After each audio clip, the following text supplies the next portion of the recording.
Hey everyone, I want to start off this episode with an apology actually. Usually I try to bring the best audio quality I can to these episodes, even if I'm not a professional audio engineer.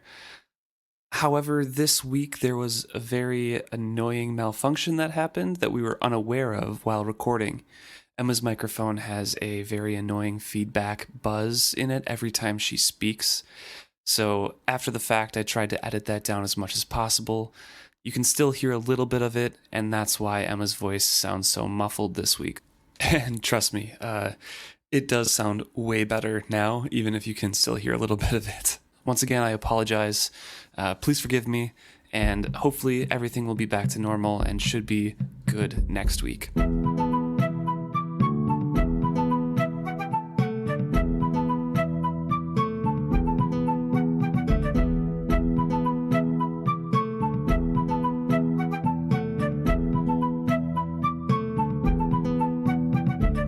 Welcome back to another episode of Is Fitz Happy? I'm Luke. And I'm Emma. And we're discussing Chapter 4, Dilemmas, today. I'm gonna give you that look right there, huh? I wonder why. Dilemmas? Isn't there was just another chapter with the word dilemma in it. Because I've already made this joke. Yeah, you did. I think it was in the first book. Okay. Okay. It just was very recently. Yeah, probably a couple months ago. This beginning is talking about how it's talking about Fitz's feelings on the wit and skill and how he believes that there's a little bit of that capability in everybody. And you can see it in, a variety of ways, different ways. And he gives an example of mothers going up to go to their babies before they wake up and maybe start crying or something, or cruising ships all rowing in time without really having to do anything. That might be evidence of the skill, having that human connection to the mind. And then just people in general having an affinity for certain animals, like houses or whatever. They might have a crest or a coat of arms of an animal, and that's just kind of like feeling an affinity for that animal, that specific kind of thing. I kind of see this. I know Fitz is trying to say this as see, everybody has a little bit of magic in them, which is kind of like a nice, warm, feel-good kind of sentiment. But I more so look at it as wit and skill are just an amplification of the natural thing that it means to be as a human. Yeah. I mean, if we're relating it to our world, yes. Right. But maybe in their world that proves that everyone has a little bit of something in them. I mean, we can see it like that comparison, but he doesn't have a frame of reference of a world without wit or skill. So he sees that as a reflection of, oh, this is the wit and this is the skill. And I believe those are just small manifestations of them, because he can't see in our world, sometimes, mothers will get up and just, it's perfect. Some things are perfectly timed and or in tune with others. And, you could have precognition about things or have affinities with animals. And as far as we know, there's no wit and skill in our world. Right. But he doesn't have that comparison. So I feel like to him, that is the magic. Yeah, I guess. I mean, I don't think you even need to take away magic from the world. I just think, in my mind, it just emphasizes how natural both the skill and the wit are. Yeah. And that it's just an extension of that nature. Yeah, definitely. And then we find him waking up. And, there's another little end of this intro blurb talking about how the wit is reviled and, just hammering home again, these are, there's tales of wit people turning into the beasts that they are bonded with or whatever, and it's just tales to discourage children from beast magic. But it's also a little foreshadowing for the future of this book. Right. And it is technically true, so... Kind of, yeah. I mean, they don't... whatever. It's I'm gonna say it's technically true that wit users can become their wit partner, but it is frowned upon even in the wit community, so. Doesn't make it right, but it is technically true. So Fitz wakes up and he is soaked through with sweat. He goes down to eat and tries to go to the bathhouse, and he's too weak for that, so he gives that up and goes back to his room, passes out again, and he feels and he knows later on somebody came in and talked to him and tried shaking him, but he just kind of ignored it and went back to sleep because it was much easier to do that than, wake up and be healthy because he's incredibly sick. Right. And he's very weak. They just traveled like a month through cold weather, and he had a very exhausting day of talking yesterday. But we know later this was confirmed to be the Fool by Chade later in this chapter. And he goes to Patience. So Fitz wakes up again, and there's a fire, there's, firewood, there's meat and bread and cheese, everyone's favorite meal here. Set out on an embroidered cloth with tatted edges. So this is Lacey who put out everything here, which that is also, again, confirmed by Chade later. But as I was reading this chapter, I saw that and I highlighted it. I'm like, oh, this must have been Lacey. And then I read later in the chapter, I'm like, oh, well, we figured that out because it tells us. Yes. Great. Just looking for little clues. But also wash tub and soap and everything, like new clothes and... Clothes that actually fit. Yeah, they look like they would fit at least. I think later on it says that it's a little bit big for him, which I'm wondering, like, is this one of Chivalry's old night That's shirts? what I was just gonna ask. Or if this is just like a lay around that Lacey could find. That's fair. It could just be a random one that she found. I don't know. We'll never know. We'll never know. I don't think it's mentioned again. Saga of the shirt. There's also a tea with a hint of elf bark in it. And he suspects Chade, but it can't be because Chade would be the one who summoned him. Right. Not like trying to shake him. He wouldn't have left tea in his room to chill. It was during the day as well. So, which like, it goes to show that elf bark is kind of treated not as this is this huge risk reward kind of drug thing, like painkiller, but you get so depressed and stuff. It's just kind of commonplace. Like ibuprofen. Yeah, I was going to say like or Tylenol. That's literally what I wrote down. I wrote down inflammatory like ibuprofen or Tylenol.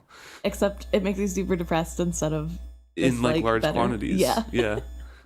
So I always kind of had the feeling that it was like, oh, this is, a super bad drug. They don't know the effects on the skill, but since, using the skill gave Fitz such bad headaches and Verity needed a lot of energy and stuff, they just kept feeding them elf bark because it was like, this is like the highest tier powerful drug. But no, this is like a common thing. It's just the power and the strength of the elf bark you use and how much you use. It's just black market Tylenol.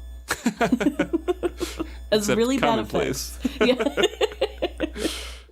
Generic brand. So he kind of freshens up, he eats, he's feeling a bit better, drinks the tea and everything, and the Fool comes in. And he is wearing his black and white motley, but he's grown, and the clothes are even bigger than he remembers, so the Fool is taller and skinnier, and he looks like a twig and a bunch of fabric just kind of like sticking up. Yep.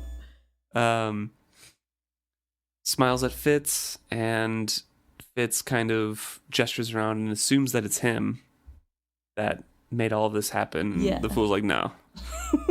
No. I assisted, and thank you for bathing. Makes my task of checking on you less onerous.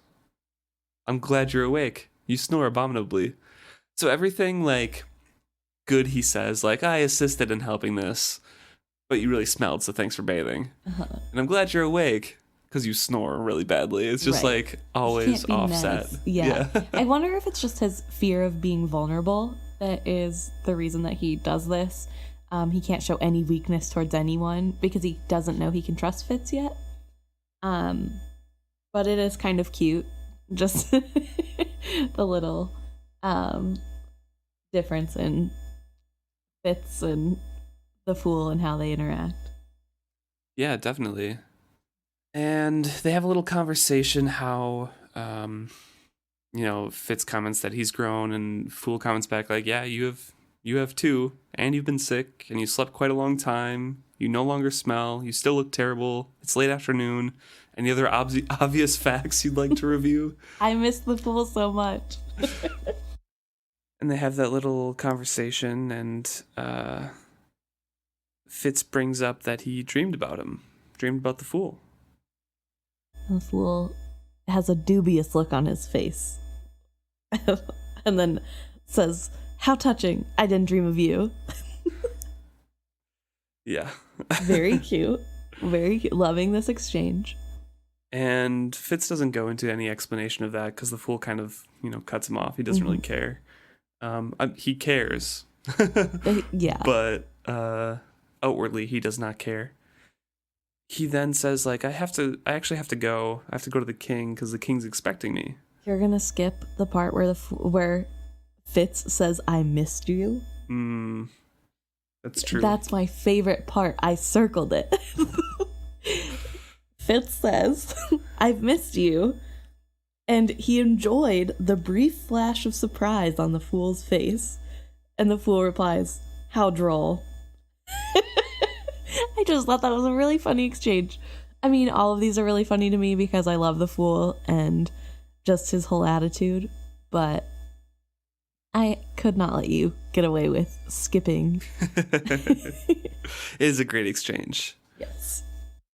And while we do know that Fitz cares for the fool, I mean, as rereaders, we know that. I guess it's good to acknowledge those growing points where they do grow closer together. And the fool is kind of realizing that, like, hey, like, he actually does like me. Yeah. Well, I think it's interesting, not just because of how cute this exchange is to me. I think it's interesting how open and honest Fitz is with the fool this whole time. Something good happened to him, and he just assumes the fool did it. Then he's just like, wow, you've gotten taller. He's trying to make conversation. He's excited to see his friend. And I don't think we get this side of Fitz very often. That's just Fitz. It's not new boy version of Fitz. It's not Patience's version of Fitz. It's just Fitz. And it's just kind of nice to read every once in a while to see that he does have somebody who he is just himself with. And maybe it's a camaraderie of the fool is also an outcast and not accepted by people. But I don't know. I just think it's really cool. You don't think this is the fool's version of Fitz that Fitz is putting on right now? No, I don't think so. No? I think there's just a lack of thinking about what the fool wants, right? Like, that's what I've noticed with this reread is whenever Fitz is talking with the fool, there's not a whole lot of evaluation of what the fool is going through. And maybe that's because he can't feel the fool, so it's harder for him that's true. To acknowledge what's going on with the other person. But there's just not a whole lot of thinking in depth of what he must be thinking and this is how he must be reacting, because a lot of times what we're seeing in between conversations with Fitz and other people is what Fitz assumes is going on in their mind based off of the wit, but also what he knows of that person, which can be a wrong perspective just because he's human and infallible or not infallible. And so, I don't know, I just think this is like a very rare glimpse at just Fitz. The conversations between the two of them seem to move pretty quickly as well. It's just one line of dialogue after another. It's not a lot of, like you said, thinking, I guess. But in terms of like actual writing structure, there's not a lot of Fitz's reflections on what they're saying. Yeah. So I can agree with that. But yeah, the fool is talking about like, oh, I was just kind of checking. I have to go because the king's expecting me. Well, he's not expecting me, which is why I have to go. And when you feel better, you should go and see him, especially if he isn't expecting you. And he abruptly turns and walks away and jingles a bell at him from his sleeve. Says, "Farewell, Fitz. Do not. Oh man, do try to do a bit better at not letting people kill you." But this little message here, you should go see him, especially if he isn't expecting you, hurts the fool later. Because Fitz realizes he never went to check on the king. And this is when the king is getting progressively worse and worse in his sickness. Wallace is being, incredibly backwards about how he is, quote, treating the king of his sickness. Yeah. / making him sicker. And the fool can only helplessly watch this happen because at this point, Fitz doesn't have as much affection for the king as he did before he left, for obvious reasons. Right. But this is still the fool's king. This is still Fitz's king. And the fool's like, I can't really do anything, but maybe my catalyst can stop this, is what my thought process goes to. It's like, I don't know if he saw anything of if I get Fitz to see him, maybe something can happen. But I don't know. Right. And I also wonder if the fool is kind of overestimating the feelings between Fitz and his grandfather. Maybe he thinks if Fitz sees how bad his grandpa is getting, obviously he'll do something to help. Right. Because Fitz likes helping people, but also their family, and there has to be some bond because I think the king is great. So Fitz obviously does too. And I think because, right now the fool's pretty young, so it would be easy to naively tie two people that are related and seem to have a decent enough relationship together. But obviously that isn't the case. So I don't know. It's hard to tell why he was trying to push Fitz to go that way. Yeah. I think it's just to make something happen. I subscribe to the whole thing of Fitz is literally the stone that is unaccounted for. So if the fool can get Fitz in that situation, maybe it won't go as the way that the fool sees it going. Right. Yeah, that's a fair point. So he leaves, but then after a little bit, Lacey comes in and says, "Oh, he's awake," and reprimands them. And then Patience comes in and "Oh, he is awake. Wow, I'm surprised." And they both come in and clean up everything. And Lacey storms out again with dirty bed sheets and dirty clothes and stuff. And Fitz is just kind of standing there in a nightshirt feeling embarrassed. Yeah. He does say he was going to clean it up like any child would when their parent comes in their room. Yeah. I was gonna do that. But after Lacey left already. Right. But this little moment before all the madness that's about to happen is kind of my favorite Patience moment.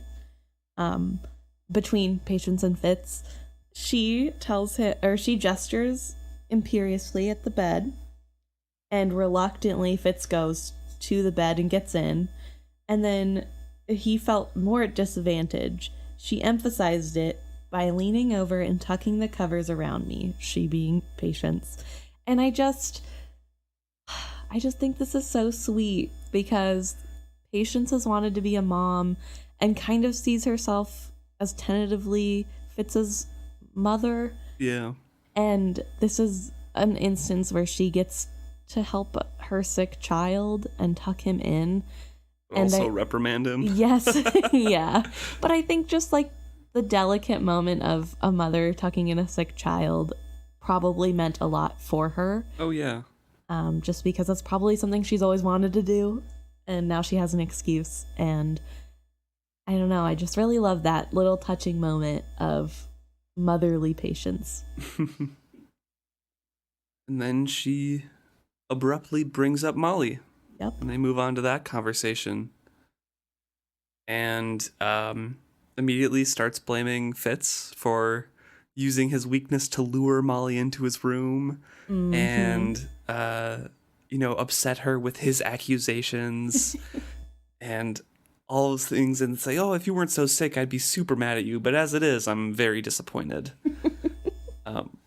And the first couple times I read this, even the first time through this around, because I usually read the chapters twice, is that it's completely unreasonable for Patience to be like this. Which, on my second time through this chapter for this episode, is still true, but also it brings up the perspective of what other people might see the situation as.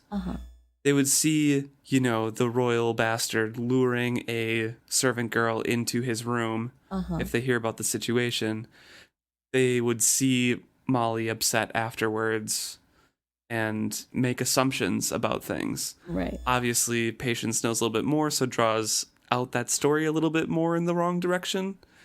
But it also, at the same time, it's Patience. Molly's right in front of you, just kind of ask her. Wow. Okay, that's really interesting to me, that you read it that way and that you still continue to read it as an exaggeration and it's too much. And maybe this is because you're a man and you're bringing that lens to it, because Maybe. When I read this, I'm 100% on Patience's side. And I mean, not all men and not all women are going to read things the same way. I'm making generalizations, obviously. Yeah. But whenever I read this, I am totally on Patience's side, because like you said, people can gossip, and I think especially in a patriarchal society, that's way worse on the women. And that's something that I think even I mean, obviously not to this extent. I've never been lured into a bastard's room. Well, I just want to make a quick clarification. Do you mean that you're on Patience's side that this is exactly what happened, or on Patience's side as this is what people will perceive as happened? This is what people will perceive as Okay, because I was going to completely refute you on the other thing, because this is not what happened, and that's what... I don't think she thinks that's what's happened. She's talking as if it's a fact because that's how other people will talk about it. That's my view, I guess. That's the part where I'm I don't know if Patience would. Well, she's already accused Fitz of other things in the previous conversations they've had about it. Right. So I'm just maybe Patience she does see a lot deeper, and they have more conversations later on. Right. But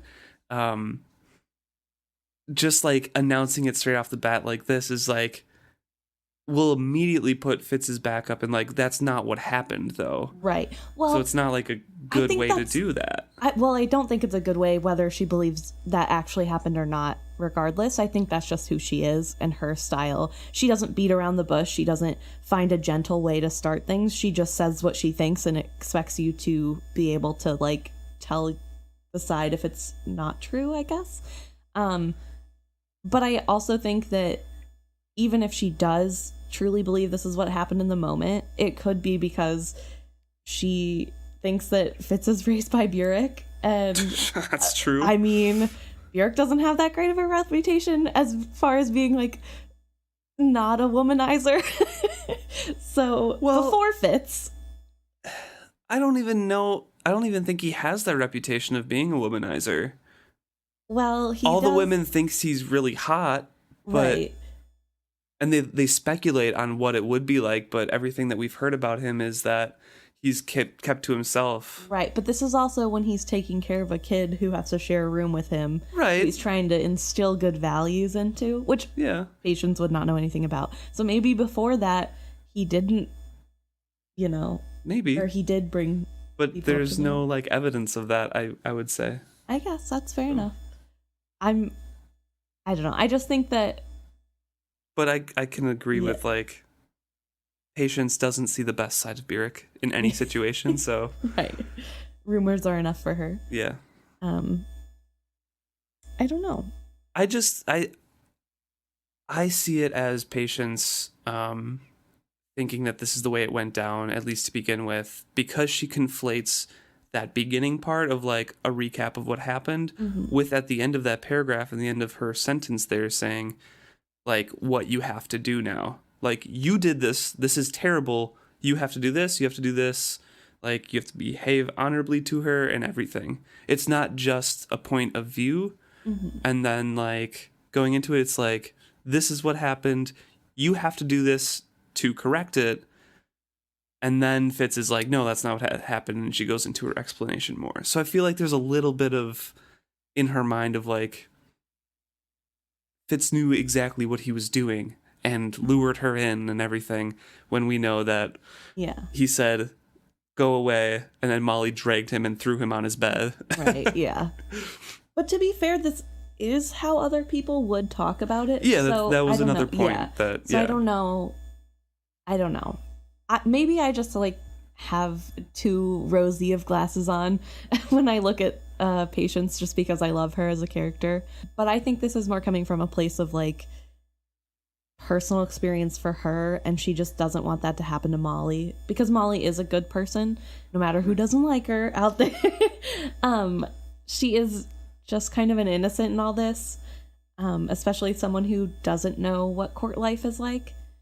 And as a woman who has been ostracized by this same court, I'm sure she's extra sensitive. Right. And that's what I was kind of saying, like, on my second reread through today, that I was getting, like, this is also, like, because of that. Right. But I still think it's tinged both ways.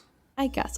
I do want to point out that I think that it's necessary she talked to Fitz this way, because I don't think Fitz thinks about it this way at all. Right. Which, I mean, is fair, because he doesn't have to experience life like that, and he has never been in a situation like this before. This isn't in his wheelhouse of knowledge. He literally knows nothing about this. Right. This is not the kind of court life and court intrigue he's been trained to pick up on. Well, he doesn't know anything about relationships either. Right. So. He's also a 15-year-old boy. But I think that's why I'm okay with Patience talking this way and acting this way towards her, and like I'm on her side fully, just because Fitz doesn't understand the stakes that are here, and he can't. That it's not fair to expect him to out right away, but I think it is important to instill in him how important these stakes are to people that aren't royalty, whether that is full-blooded or not, you know.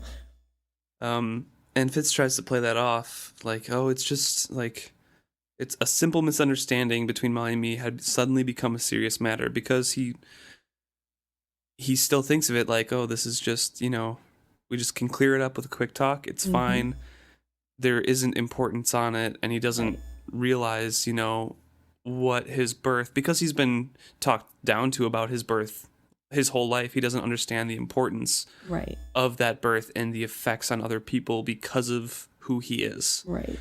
So Patience goes in and says, like, bear in mind who you are, the son of a prince, and Fitz interrupts her and quickly corrects her to the same sentiment that he's been taught all of his life, that he is just a bastard.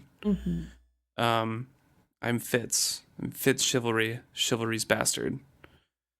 And he tries to soften his tone after that, because he can see a little bit of the hurt coming into her eyes, and says, not the proper son of Prince Chivalry, my lady, only your husband's bastard. She sat on the foot of my bed and looked at me. Her hazel eyes met mine squarely and held. I saw past her giddiness and distractibility into a soul capable of more pain and vaster regret than I had ever suspected. How do you think I could ever forget that? She asked quietly. My voice died in my throat as I sought for an answer. And it's a really good reminder to Fitz that there are other people in this, like, with other emotions, and it's not just about him and Molly. And I know it's just a small moment, it's not like the focus of a lot of it, but it does show, like what you were saying before, a lot of her motivations of she does really care for Fitz despite him being a bastard, and Fitz is like being reminded of that, like, yeah, I know you are not mine, how could I ever forget that? Still, I'm helping you, I love you, I'm your mom, deal with it. Yeah. Do you think that regret that he sees is her regret in not accepting him sooner? Yes. Yeah. That's what my mind immediately went to, at least. Yeah, me too. I just wanted to verify. It could also be a little bit of regret of not being able to produce an heir for chivalry, of not being Right. able to have kids. Mhm. I'm sure there's a lasting impact that I have no way of quantifying in women who are barren or Right. unable to bring a child to term. So I'm sure there's lingering pain and memories tied up with that as well. Right. And it is bittersweet. It would be bittersweet to see the child you so desperately wanted with your husband that is your husband's but with another woman. Mm-hmm. And you are over that and you don't like judge the child for that, but sometimes it still stings that like, oh Right. yeah, he's not mine. And yeah, that would Yeah. be really hard. Lacey comes back with serving women and gets some more, tea and everything like that. Serving women leave. And helps stop this awkward moment from getting worse. Yep. With Fitz's ability to stick his foot even further down his throat. Right, exactly. So that conversation that was happening beforehand about how a proper prince's son should handle himself picks right up where it left off. Patience kind of just skips past that moment and just takes it on. And she mentions it's precisely because of who you are that this is more than a misunderstanding. Because if you were just, the scriber's boy or a stable hand or whatever, you could do whatever you wished. You could court whoever, you could marry whoever. Wouldn't really matter. But you are FitzChivalry Farseer, and you're of the royal blood. Even a bastard, she stumbled slightly on the word, of that line must observe certain customs and practice certain discretions. Consider your position in the royal household. You must have the king's permission to marry. And she goes down a whole list here of, like, the king would then have to give his permission for you to court somebody and then decide, is this woman of good bloodline? Is it a good time to wed for you? Does it benefit the throne? Will it cause a scandal? Will that process, the courting process, interfere with your other duties? And Fitz is like, what? And she also ends with, does the king wish you to have offspring? Yeah. Which is a big thing that I think really shows Fitz how little control he has of his life, which is kind of the theme this chapter. Right. Fitz is in his own person, or he can't be at this moment. And he doesn't even notice, I guess, or he hasn't ever taken the time to understand what it truly means to be a king's man. Right. And it's just really interesting how much of a hold Shrewd truly has on his life. Oh, yeah, definitely. And we'll go into that more with the conversation with Chade later in the chapter. Right. And Fitz kind of just lies back and he's like, I never really set out to court Molly. He's just thinking about this. From a childhood friendship, we had drifted to a deeper companionship. I had known how my heart wished it to go, but my head had never stopped to consider it. And Patience can read his face plainly here and basically goes into this whole thing of like, your life belongs to another person. Yeah, and she brings up the good point of what would you offer to Molly? Like, that's another thing. Not only do you have to think about your place in the royal lineage and your duties to that, you need to think about the other side of that coin of what is Molly getting out of this? What's left of you from your time that's dedicated and oath sworn to the king? Is that what she's going to get? The scraps? A man whose duty is sworn to a king has little time for anyone else in his life. Tears stood suddenly in her eyes. Some women are willing to take what such a man can honestly offer and content themselves with it. For others, it is not enough, could never be enough. You must... She hesitated, and it seemed as if the words were wrung from her. You must consider that. One horse cannot bear two saddles, however much he may wish to. Her voice dwindled off on the last words. And it really goes to show the depth of emotion that she has for this topic because it is so close to her heart. Chivalry married someone against his father's wishes and got away with it because he was the prince. He was the king in waiting. But as we'll come to see, talked about later with Chade, there was a cost. Yeah. And maybe that cost was what Patience had to deal with. I mean, also, he abdicated Well, eventually. Right. I mean, that was not because he married for love. That was because he had a child out of wedlock. Right. Which, either way, dumb reasons to abdicate a throne, in my opinion. I think it contributed, though. Well, if he hadn't married for love and had a child out of wedlock, it wouldn't have mattered because he wouldn't have cared as deeply for his wife. That's fair. I think it all just kind of stacked on top of each other. Okay, fair enough. But this is something that she's obviously thought about a lot and probably had multiple conversations with Chivalry about. Mm-hmm. It's, how does he split the duties there? Is it just on the king's side, the kingdom? Is it for the wife that you love? Like, what is left over for Patience if Chivalry has to be king in waiting? And Chivalry must have been going through a lot of the same dilemmas, Mm-hmm. to quote the title, I guess, of the chapter, that Fitz goes through later in life about, can I even balance my life at all? Right. Around what I want. And it implies that Chivalry wanted to give his full attention to Patience and the kingdom, both. He wanted to ride, have two saddles on that horse, or whatever. He wanted, both to be able to be equal, but obviously that's not a way to run a kingdom.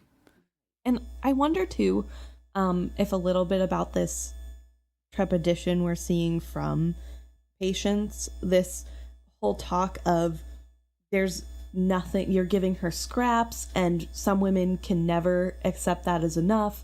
I wonder if this was a problem that they were facing in their marriage. Probably. And it became to a point where it wasn't enough.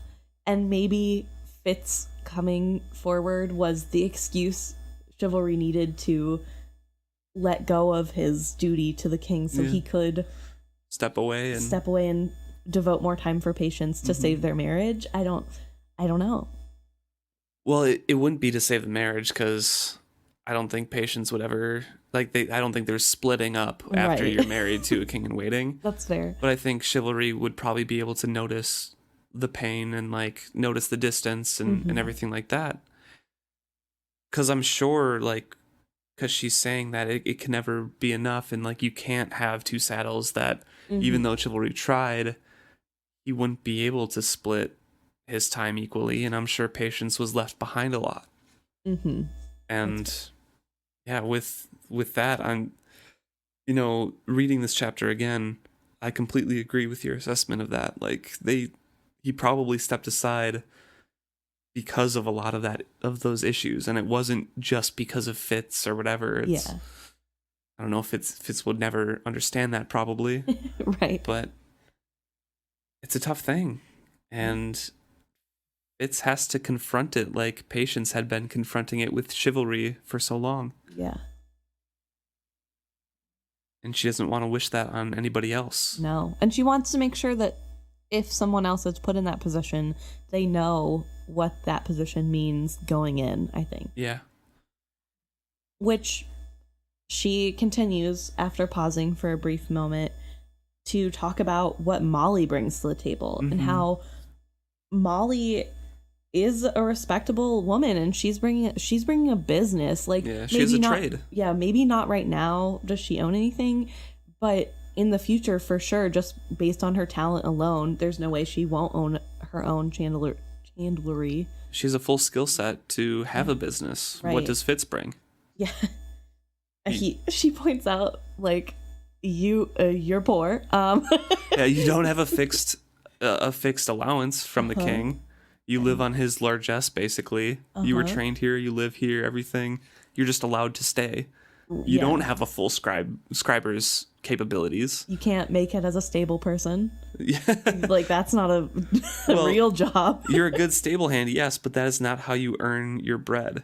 You're a prince's bastard. You live in the keep. You're fed. You're clothed. So yeah, he could be a stable hand, but also that would just be a stable hand somewhere, and it's not gonna sustain him or bring an equal share to the household. So what? What are you gonna do? Learn her trade and just do that the rest of your life? What are you gonna bring? And she points out the room. She's like, "This room is roomy for you. What's two people in it gonna look like? Or do you think the king is gonna let you march out of Buckkeep and live wherever you want. And in that case, how are you going to pay for it? Yeah. This is very real parenting. This is very like, Yeah, this is you're a child. Straight knowledge. Yeah, you don't understand how the world works right now because you've never paid taxes. So let me just drop some real. Let me show you how to write a check real quick. Yeah. Which is good though, because I think that is something that is like pretty quintessentially teen. Of you don't have that knowledge yet. You don't really understand what it means to be on your own. And it just seems, based off of what little you see, so easy. And it'll be so nice when you're an adult and you can do it on your own. And so I think it's good that he has someone in his life that is willing to point out, like, hey, you have no work experience. You're poor except for the money that your grandfather gives you for living with him. Like, she's being realistic, and Fitz is stuck in that hopeless romantic, like, all we need to do is have a conversation, and then obviously, since we both love each other, we'll get married, and it's fine. Yep. And I'll just go on living my double life of being an assassin and outwardly just being the prince's bastard to Molly, I guess, and she'll be a servant or have candles, and yeah.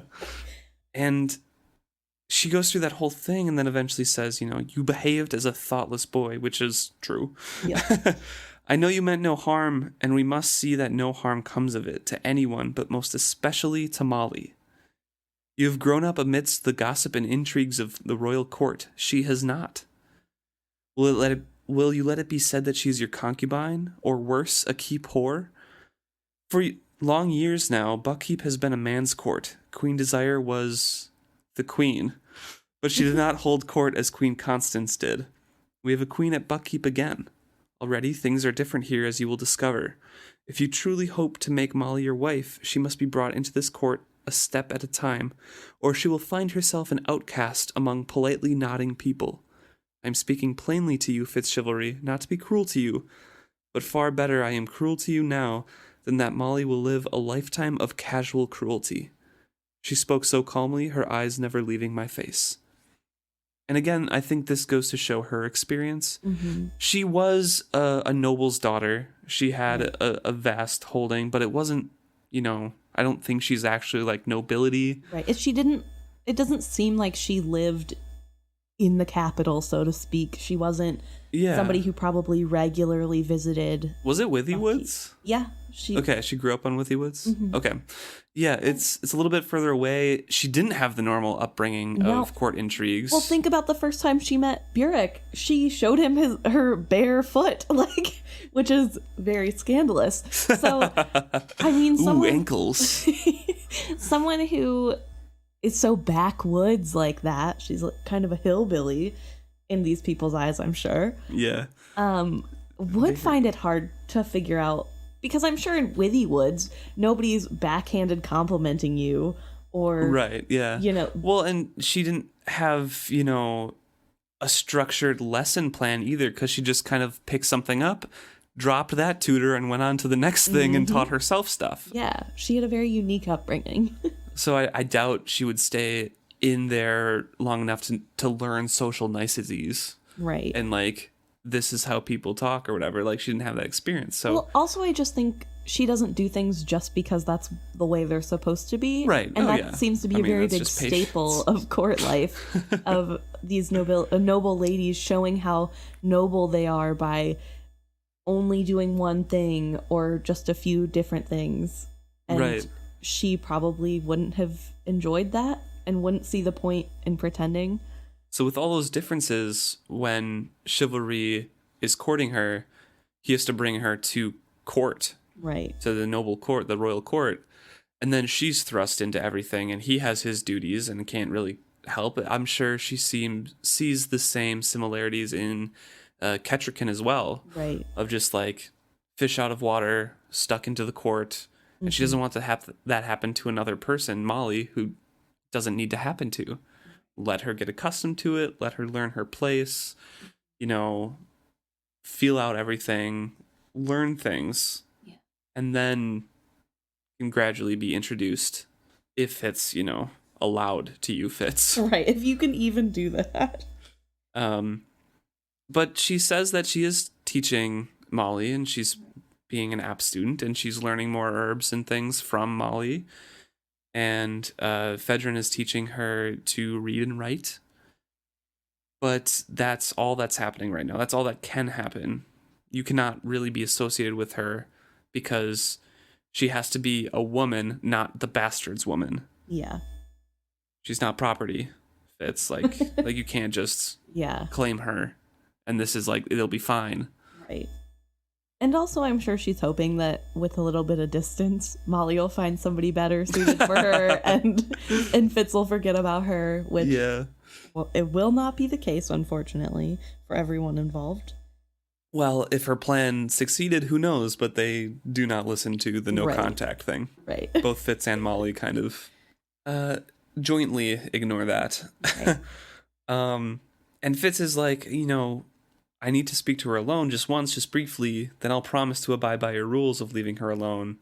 She thinks I deliberately deceived her, Patience. She thinks I was drunk last night. I have to explain. Patience is just shaking her head like, no. No. We've already had a sprinkling of rumors because she came here seeking you. I've crushed it, It's fine. She came here seeking me because her mother was under a serving lady of like a former noblewoman here. It's fine. Like we were Heather, friends.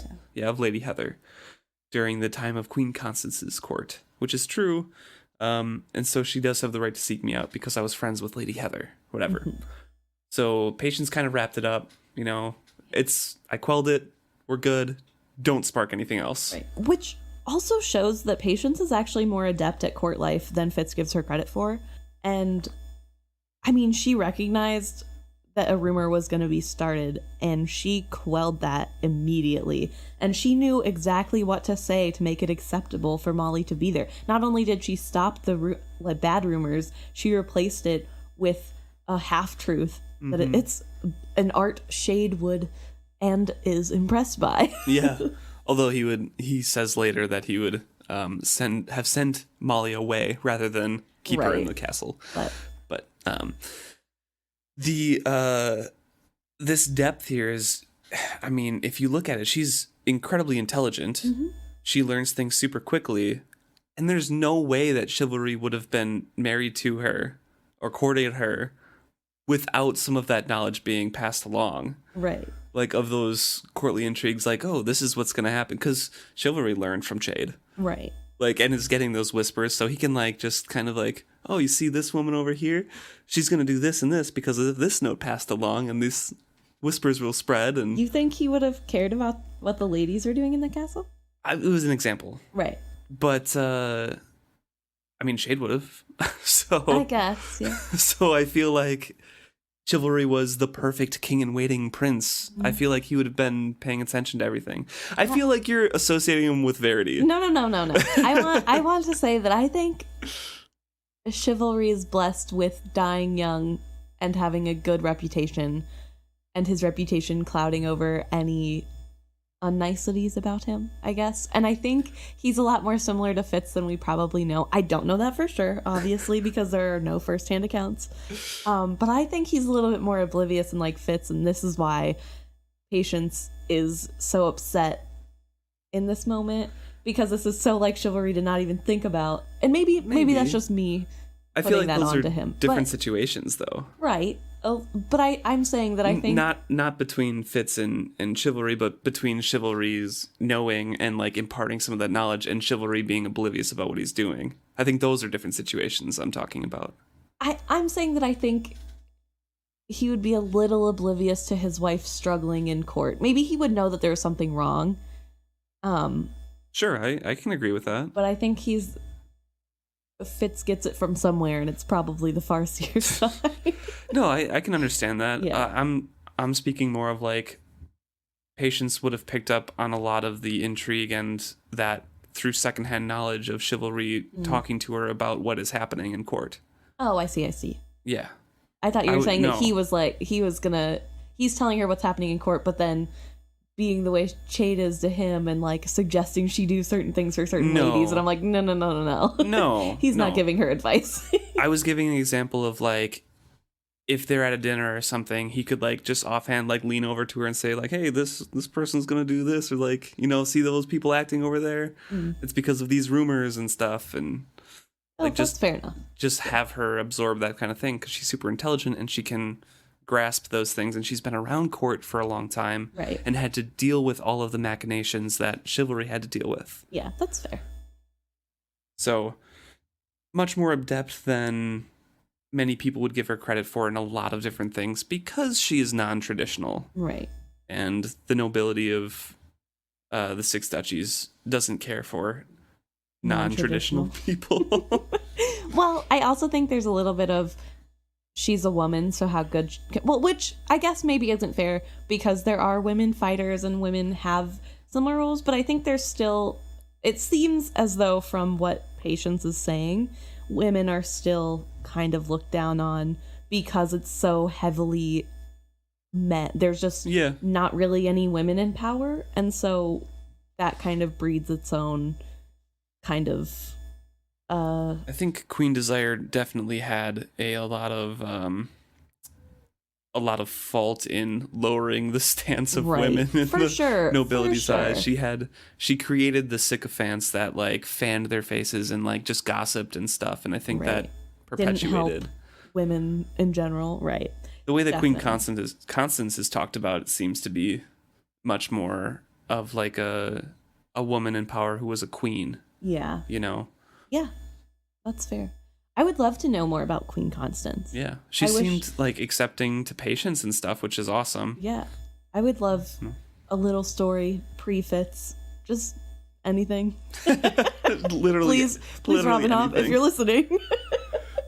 I mean, there are the short stories, but I don't think they're based around the same court. Right. So she continues to like say, you know, I created this, you know, I will not have a scandal. I will not tempt a scandal. So Patience continues to talk about how she doesn't want any scandals at all. You will not talk to Molly. You'll be polite to her. If like you were to be any other serving woman, you know, just ignore her otherwise. Nothing. I don't want anything else. Yes. And Fitz cannot accept this. He just wants one talk, he swears. Yeah. Which kind of makes Patience mad. Yeah. She says finally, like, I will not have a scandal. I will not tempt a scandal. Fitz, you have enemies at court. I will not let Molly become their victim for their aims of hurting you. There. Have I spoken plainly enough at last? She had spoken plainly, and of things I had believed her ignorant. How much did she know of my enemies? Did she think it merely social? Though that would be enough at court.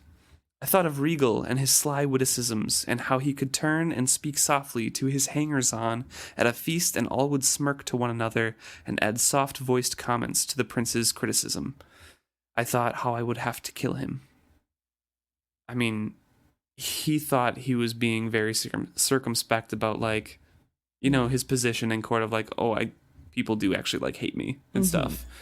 I think it had to come to how people hate him to make it real. Yeah. I think he, on some level, was like, well, it's just gossip. Who cares? I've dealt with it my whole life. People say mean things about me and I'm fine. But no, he's not. Regal gossiping is different. Right. And I think then thinking about enemies on the level of not just gossip, of somebody who wants to kill him because of his line to the throne, hurting Molly, is like, oh, this is a little bit more than just we're friends and I love her and we're going to live happily ever after. This is, can I be willing to put her life in danger? And Fitz kind of realizes that, and Patience realizes that Fitz recognizes that now. And it's like, okay, I think you understand. We're going to leave. And Fitz then understands he can't speak to Molly, but asks Patience to bring a message like, hey, tell her not to be angry with me. I wasn't drunk. You know, never meant to deceive her or cause any harm. And this is, you know, I talked last episode about Lacey and Fitz being one of my favorite, like, small relationships in the series. And here it is again. I will carry no such message. Nor shall you, Lacey. Don't think I didn't see that wink. Both of you insist that you will be decorous. Remember this, FitzChivalry. You do not know Molly, Mistress Chandler.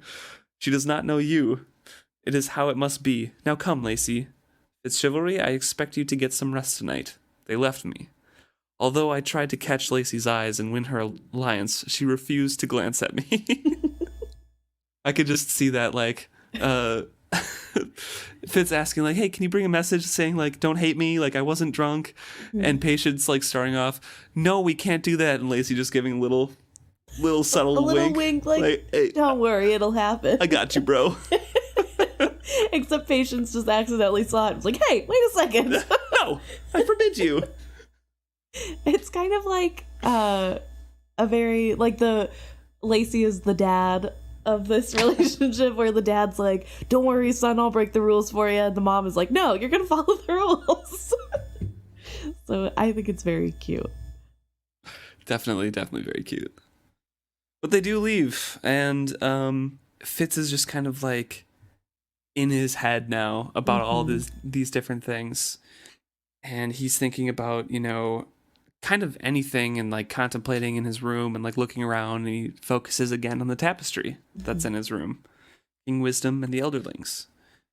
More, you know, this is like the 20th time it's brought up ever in the series. Like a lot of thought on this tapestry.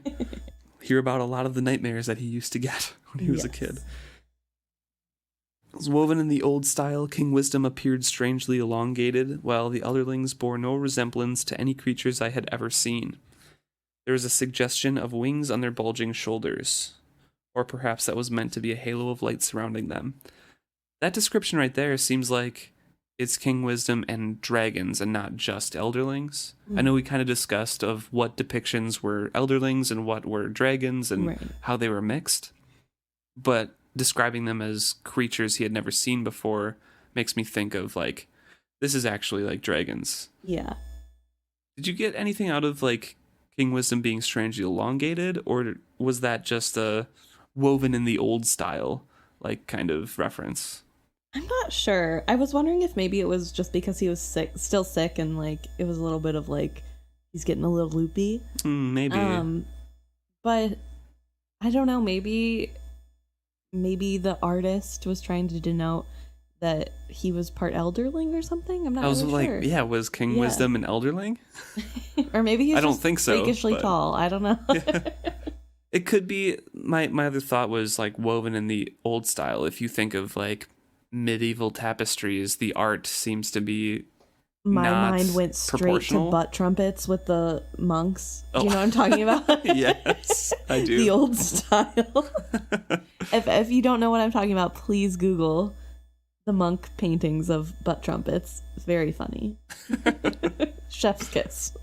Maybe not at work. I don't know. Well, I mean, it's not that bad, but like, it's historical. Probably. Yes. You know?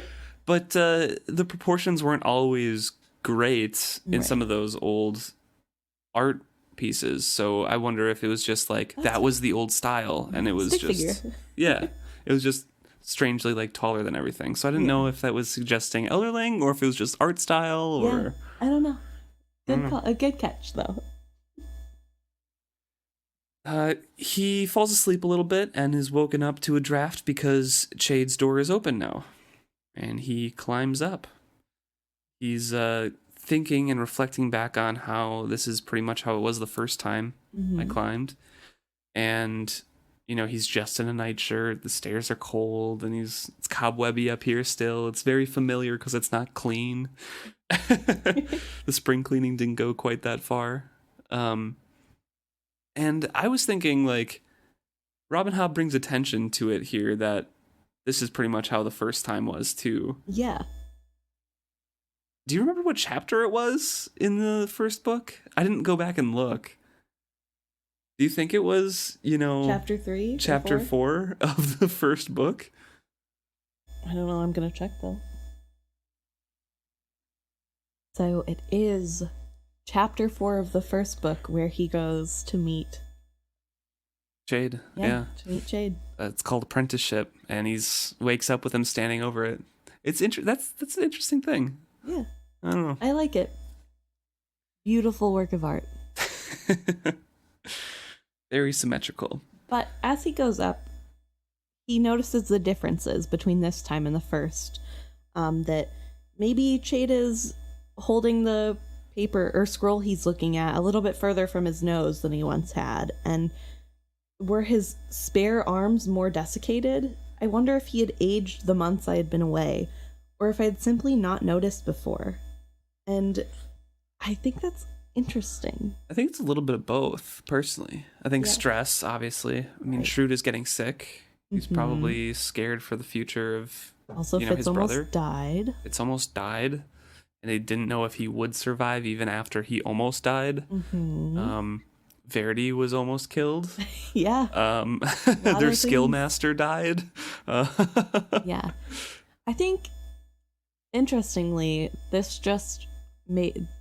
description made me wonder.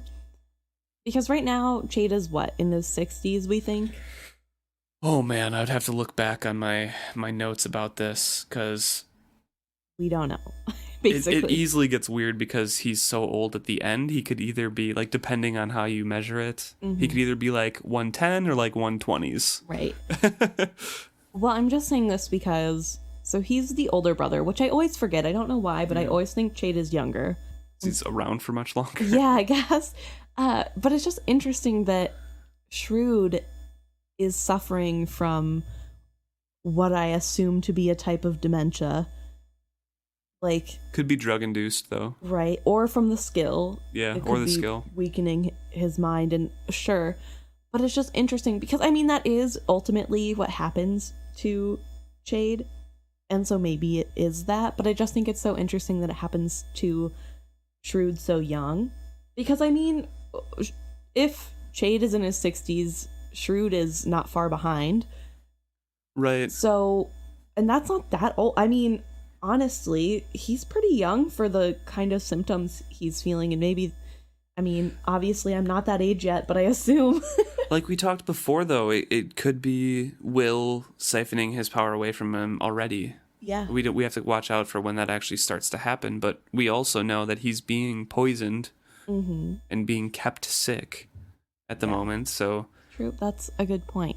it's not necessarily has to be just genetics and sickness and, you know, nature. It could Right. be accelerated. I don't know. Just interesting thoughts that came to my mind when I was like, they're not that old for Shrewd to be deteriorating the way he is. So he finally deigns to lower the scroll and look at Fitz. Because Fitz was standing there and he says some things never change. You know? And he asks him, he says, "Boy, come into the light." And he advances over there and Very Beauty and the Beast of him. yeah.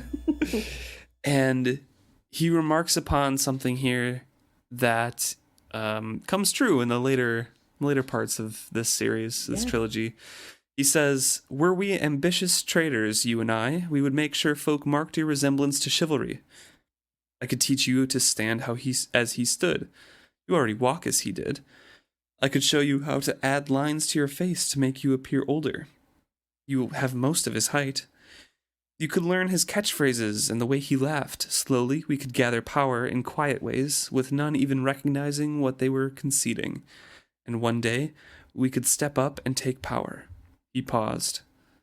Slowly, I shook my head. Then we both smiled. And Chade says, "It's my trade, I suppose. I have to think of these things, for I know that others will. One day, sooner or later, some petty noble will believe it an original idea and approach you with it. Wait and see if I'm wrong. Or wait and see if I'm not right. I pray you are wrong. I've had enough of intrigues, Chade, and have not fared as well at that game as I expected to." And it's true, it does happen. He's approached and asked, you know, to lead, basically. Yeah. It just goes to show how good at this Chade is. Yeah. And how his mind works. He's Yeah. always thinking about what negatives could happen. But it's really, I don't know. It's nice to see his mind at work. It's interesting to know how close he is to chivalry, just naturally. I mean, he walks like him. Yeah. He already used one of his father's phrases without knowing it last book in the Mountain Kingdom of, I've already forgiven you. Yeah, that he picked up from Patience. Yeah, and look how that turned out. No, but he did gain the trust of Urisk by being more like his father, I think. So Chade's right. Speaking of the Mountain Kingdom, they kind of reflect on that briefly, and Fitz had said, like I read before, that he hadn't fared as well at the game as he expected, and Chade's kind of brushes it aside. It's like, well, you survived, so you didn't do too badly. Yeah. He could have said, like, he could have walked through everything, because he's privy to all the conversations he had with Verity. He could have walked through, like, hey, you did this wrong, you should have done this instead, but he doesn't reflect on the failure at all. It's like, you survived, we move on, things worked out, okay. Which I thought is goes to show a little bit of his teaching ability as well, and his ability to, like, recognize what is a lost cause and move on from that, because Fitz wouldn't benefit from going through with that. And I don't think Chade would either. Right. Because it would just be Chade showing off and Fitz being like, yeah, obviously. I messed up. Yeah. Like, I know I messed up. But things did turn out, so it's okay. But they're both left contemplating then, why did things turn so sour? Why had King Shrewd revealed to Prince Regal that I was his trained assassin? Why had he put me in the position of reporting to and taking orders from a man who wished me dead? Had he traded me away to Regal to distract him from his other discontents? And if I had been a sacrificial pawn, was I still being dangled as bait and a distraction to the younger prince? I think not even Chade could have answered all of my questions. And to ask any of them would have been the blackest betrayal of what we were both sworn to be, king's men. This really reminds me of a religion. A little bit. There are some parts of Christianity where you are not allowed to ask questions about God because that means you have zero faith. Not all of Christianity, but some of it. And that's what certain this is. sects and things, yeah. And this is what this reminds me of we can't ask the negative questions about Shrewd even to each other in this place where he will never know, because that's treason, and that would be the worst thing we could possibly do as Kingsmen. And I think that's kind of a toxic way of thinking, because Shrewd is human, and ultimately he can make mistakes, obviously. So by having people like Fitz and Chade who are unwilling to talk about the shortcomings and even just to wonder to themselves what that means, I think is bad for Shrewd. And I think that's kind of why Shrewd is able to be taken down the way he is, because Chade is unwilling. He has set this boundary of, because Shrewd is a full-blooded royal, nothing he can do is wrong, and he's always in charge, and I can never question anything. And I think it's not good, and it proves to be not good. Yeah, definitely. Although I will make a comment that I don't think Chade thinks Shrewd can do no wrong. He just obeys whatever decision King Shrewd comes up with because he has to. Fair, yeah. he's still an older half brother. Yeah, fair enough. But he is kind of trying to instill that in Fitz, which I find odd. Because it's his way of life. That's true.